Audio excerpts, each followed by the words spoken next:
City India news Telugu. అట్లాగే రైతు బంధు 15,000 రూపాయలు ఇస్తామని కాంగ్రెస్ పార్టీ అంటే హామీ 6 గంటలు ఇస్తే మీరు 16,000 ఇస్తామన్నారు. నిరుద్యోగ భృతి 3,000 అంటే మీరు 4,000 అన్నారు. అంటే హర్రాజు పాడినట్టుగా ఓట్ల గెలుపు కోసం మీరు రకరకాల మాట. మరి మేము పెట్టినవి ఇప్పుడు చెప్పిన 6 గంటలు అమలు చేయలేకపోతే మీరెట్లా చేస్తామని పెట్టినవన్నీ కూడా మాట్లాడితే కొద్దిగానైనా ఇంగిత జ్ఞానం ఉండాలా, పద్ధతి వారు ఉండాలా. నేను హరీష్ రావు మాట్లాడుతూ చాలా గొప్ప ఆయన.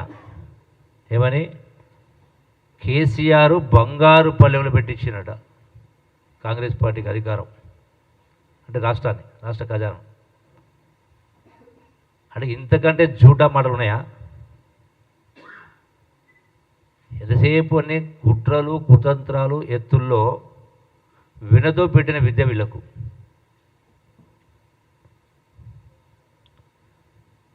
ఆనాడు ధనిక రాష్ట్రాన్ని మీ చేతులు అప్పచెప్తే మీరు ఆనాడు గతంలో మీ ప్రభుత్వం, అంటే నేను కూడా ఉన్నా బీఆర్ఎస్లో సందర్భంలో లెక్కలు చెప్పిన 2 లక్షల కోట్ల అప్పు, 2,50,000 ఉంది, ఇంత లేదు అంత లేదు, 1,50,000 కోట్లు చెప్పుకుంటూ వచ్చారు. ప్రజలు కూడా నమ్మిరు, అందరూ నమ్మిరు వాస్తవంగా. ఎందుకు మీరు ఎక్కడ కూడా ఏ జీవోలు ఇష్యూ చేసినా ఆన్లైన్లో పెట్టలే, అంటే దాచిపెట్టి మూసిపెట్టారు. చాలా విషయాలు దాచిపెట్టి మూసిపెట్టారు, అంటే ప్రజలకు తెలియకుండా ఉండాలి. మొన్న శాసనసభలో మీ నిర్వాకమేందో మీ శర్వాకమేందో శాసనసభలో బట్టబయలైంది. 7 లక్షల కోట్ల అప్పు. అట్లనే మళ్ళీ ఇది కాకుండా విద్యుత్ సంస్థల అప్పు 81,000 కోట్ల రూపాయలు. ఈ 7 లక్షల కోట్ల అప్పుకే సంవత్సరానికి బహుశా సబ్జెక్టు కరెక్షను 40,000 కోట్ల పైచిలకు ఇలా వడ్డీ కట్టే పరిస్థితి. అయినా కూడా ఈనాడు కాంగ్రెస్ ప్రభుత్వం కేంద్రంలో సోనియా గాంధీ గారి నాయకత్వాన, ఖర్గే గారి నాయకత్వాన, రాష్ట్రంలో గౌరవ ముఖ్యమంత్రి రేవంత్ రెడ్డి గారి నాయకత్వాన చెప్పిన మాట కట్టుబడి ఎన్ని ఇబ్బందులున్నా ఎన్ని అడ్డంకులున్నా ఈనాడు ఆల్రెడీ 2 గ్యారెంటీలను మొదలుపెట్టడం జరిగింది. మిగతావి కూడా డెఫినెట్గా మీరు చేసిన నిర్వాహకంలో ఇన్ని ఇబ్బందులు ఉన్నా కూడా ఒక్కొక్క దాన్ని అధిగమిస్తూ డెఫినెట్గా ఒకదాని తర్వాత ఒకటి అమలు చేసే కార్యక్రమం చేస్తాం. అమలు చేయకపోతే డెఫినెట్గా వచ్చే ఎన్నికల్లో ప్రజలు ఎవరి బుద్ధి వాళ్ళు బుద్ధి చెప్తారు. మీరు తిరగబడమంటే ప్రజలు తిరగబడ్డారు. మీరు ఆల్రెడీ మీ మీద తిరగబడ్డారు. ఇంకో మాట కేటీఆర్ ఆదాని గురించి మా గౌరవ ముఖ్యమంత్రి గారు ఆదాన్ని కలిస్తే ఏం మాట్లాడినారు? అలాయ్ బలాయ్ అని మాట్లాడారు. ఒక ప్రభుత్వ అధినేతగా ఎవరి కోసం?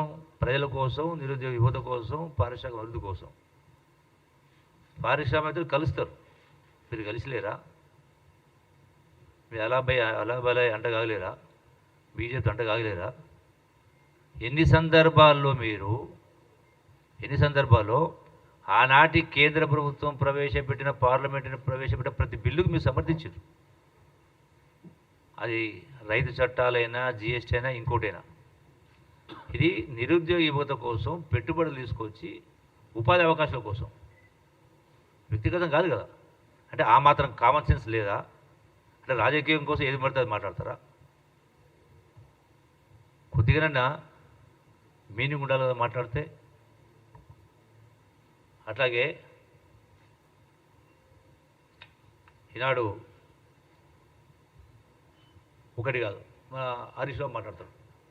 నేను గజ్జులో 2వ పంటకు నీళ్ళు ఇవ్వాలని కృష్ణానదికి సంబంధించి. వాస్తవంగా జూరాలైనా, కల్వకుర్తి లిఫ్ట్ అయినా, కేలైనా సరేనా, కృష్ణాలో వాటర్ ఇన్ఫ్లోస్ లేవు. డెడ్ స్టేజ్కి వచ్చింది. ఇలా నీళ్ళు ఇవ్వాలని మాట్లాడుతున్నారు. ఇలా జ్ఞాపకం చేస్తున్నా ఆనాటి ముఖ్యమంత్రి కేసీఆర్ గారికైనా, మరి ఈనాడు ఉన్నటువంటి శాసనసభ్యుడు మాజీ మంత్రి హరీష్ రావుకైనా, గడిచిన 2022-23 సంవత్సరంలో శ్రీశైలంలో నీళ్లుండి ఫుల్ వాటర్ ఉండి ఖరీఫ్కి వెళ్ళే రబీకి వెళ్ళే అంటే వరి వేస్తే ఊరి అని చెప్పి నీళ్ళు కిందికి వదిలేసారు. నీళ్ళు ఇవ్వలేని వాటర్ ఉండి కూడా నీళ్ళు ఉండి కూడా నీళ్ళు ఇవ్వలేమో మీరు గొప్పవాళ్ళు. ఇలా నీళ్ళు లేకున్నా రెండో పంట పడి అన్నారు, పంటకు నీళ్ళు ఇవ్వాలంటావు. అంటే ఇదేనా చెప్తాను? అంటే ఏదైనా మాట మాట్లాడితే ఒక పద్ధతి అర్థం ఉండాలి కదా, లెక్క పక్క ఉండాలి కదా. ఏది లేకుండా ఇష్టారాజ్యంగా మాట్లాడుతున్నారు. అంటే వీళ్ళకు ఓటమి చవి చూసినా ఇప్పటికి కూడా వీళ్ళకు జ్ఞానోదయం కాలే. అటనే అహంకారం. ఎందుకు మీకు ప్రజలు మేము తిరగబడ్డారు అంటే మీ అహంకారం, కుటుంబ పాలన, ఇష్టారాజ్యంగా అవినీతి, దోపిడీ నిరూపించాలని మాట్లాడుతున్నారు. నేను గతంలో చెప్పిన మళ్ళీ చెప్తా ఉన్నా. ఎందుకు మీరు జీవోలు ఇవ్వాలని దాచిపెట్టి మూసిపెట్టినరు?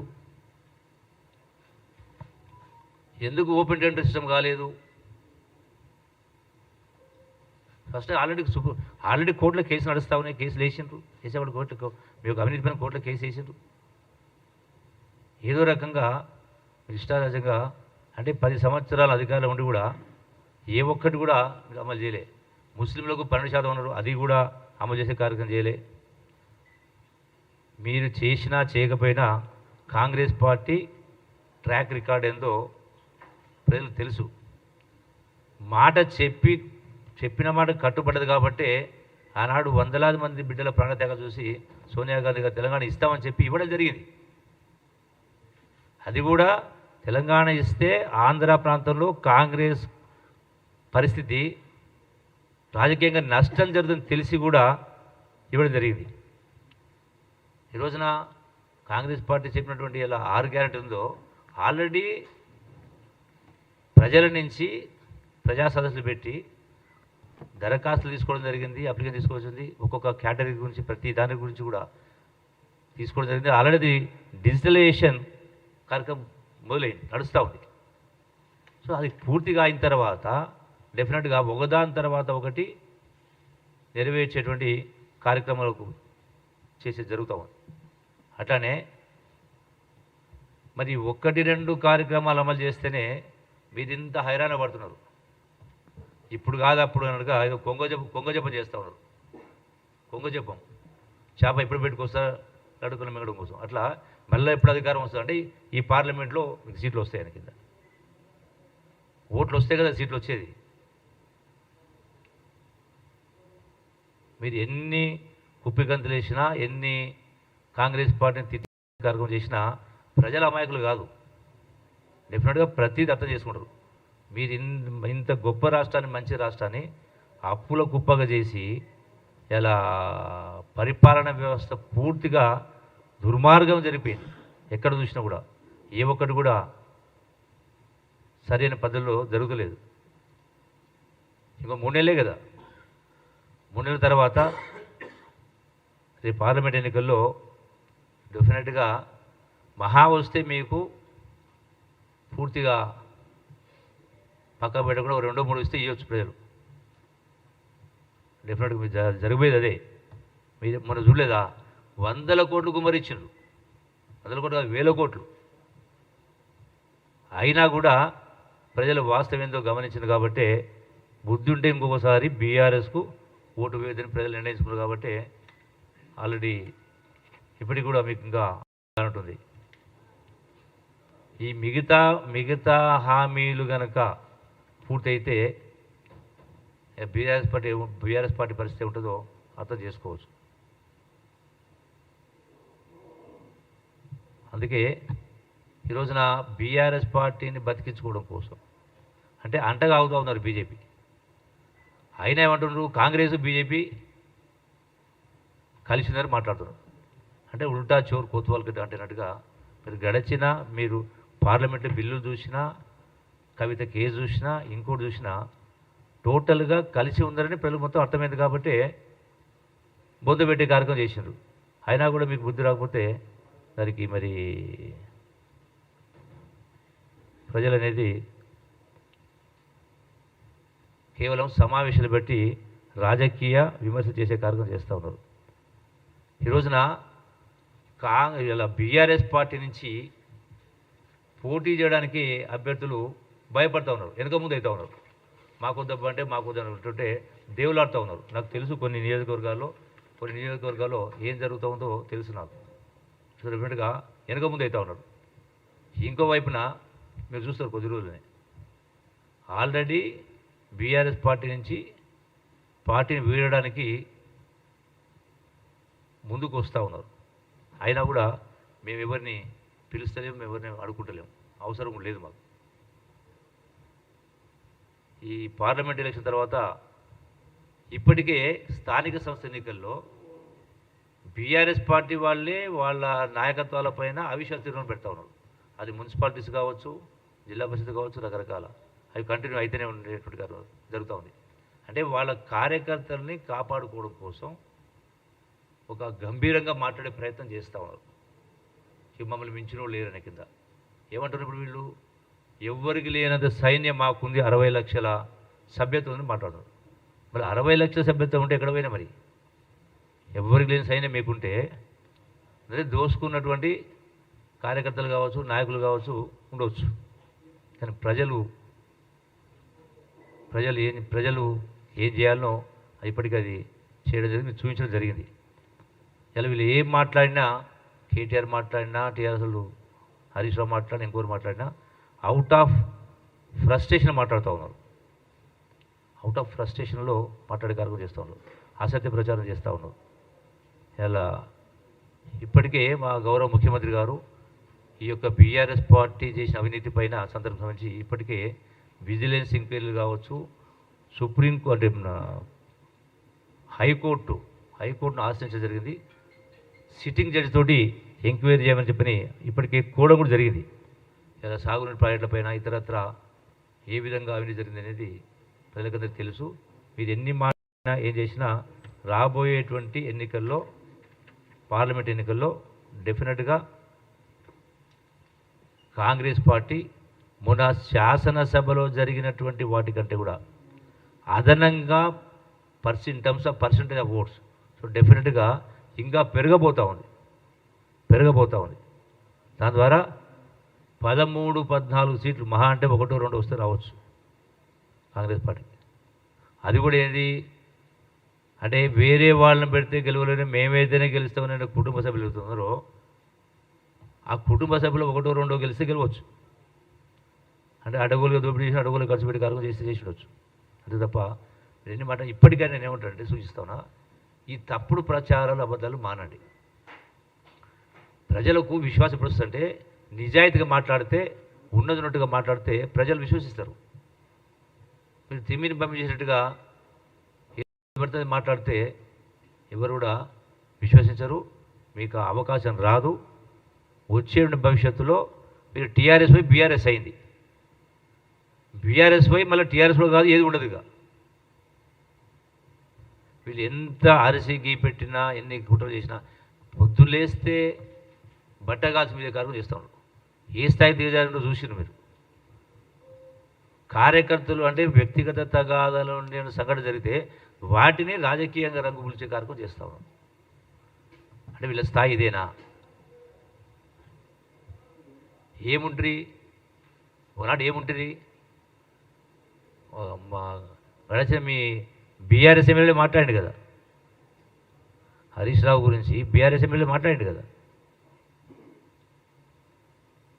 మేము మాట్లాడలే. వాస్తవం కాదా? వాస్తవం కాదా? మాట్లాడింది కాబట్టి పక్క పెట్టే ప్రయత్నం చేశారు. అంటే ఉన్నట్టు మాట్లాడితే నిష్ఠూరం. ఇప్పటికైనా బుద్ధి తెచ్చుకొని ఈ తప్పుడు ఆరోపణలు మాని, వచ్చి 2 నెలలు కాలేదు ఇంకా పెట్టలే, ఇంకా చేయలే, ఇంకా అమలు చేయలేదంటే బుద్ధి జ్ఞానం నుండి మాట్లాడే మాటలు కాదు. ముఖ్యమంత్రి గారైనా ఇలా క్యాబినెట్ అయినా గౌరవ శాసనసభ్యులైనా ప్రజలలో ఉంటూ ప్రజాసభను పట్టించుకుంటూ ప్రజలు తిరుగుతూ ప్రభుత్వం ఇచ్చిన హామీలు అమలు చేసే కార్యక్రమం చేస్తూ ఉన్నాం. ఎందుకు మాకు టైం పడతా ఉంది కొన్ని అమలు చేయడం కోసం అంటే నిజాయితీగా ఉండాలి, స్వచ్ఛంగా పేదవాడికి న్యాయం లబ్ధి జరగాలని ఇవన్నీ కూడా డాటా తీసుకొని వాటిపైన మళ్ళీ గ్రామ స్థాయిలో వాటిని సర్వే చేసే కార్యక్రమం చేసి అరువులను సెలెక్ట్ చేసే కార్యక్రమం చేసి ఇవన్నీ అమలు చేస్తాం, డెఫినెట్గా అమలు చేస్తాం. Thank you.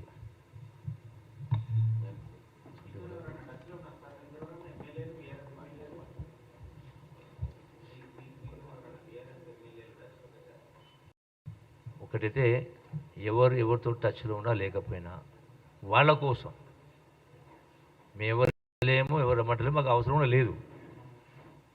వాళ్ళందరికీ వాళ్ళే మీద పడి చూస్తే మేమే చేస్తాం.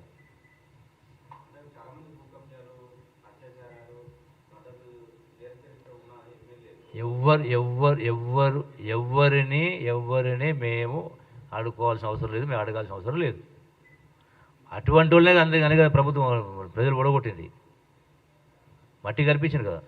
విర్రబీగిన వాళ్ళు, పాండిత్యం ఒలుకబోసిన వాళ్ళను, కబ్జాలు, లూటీలు,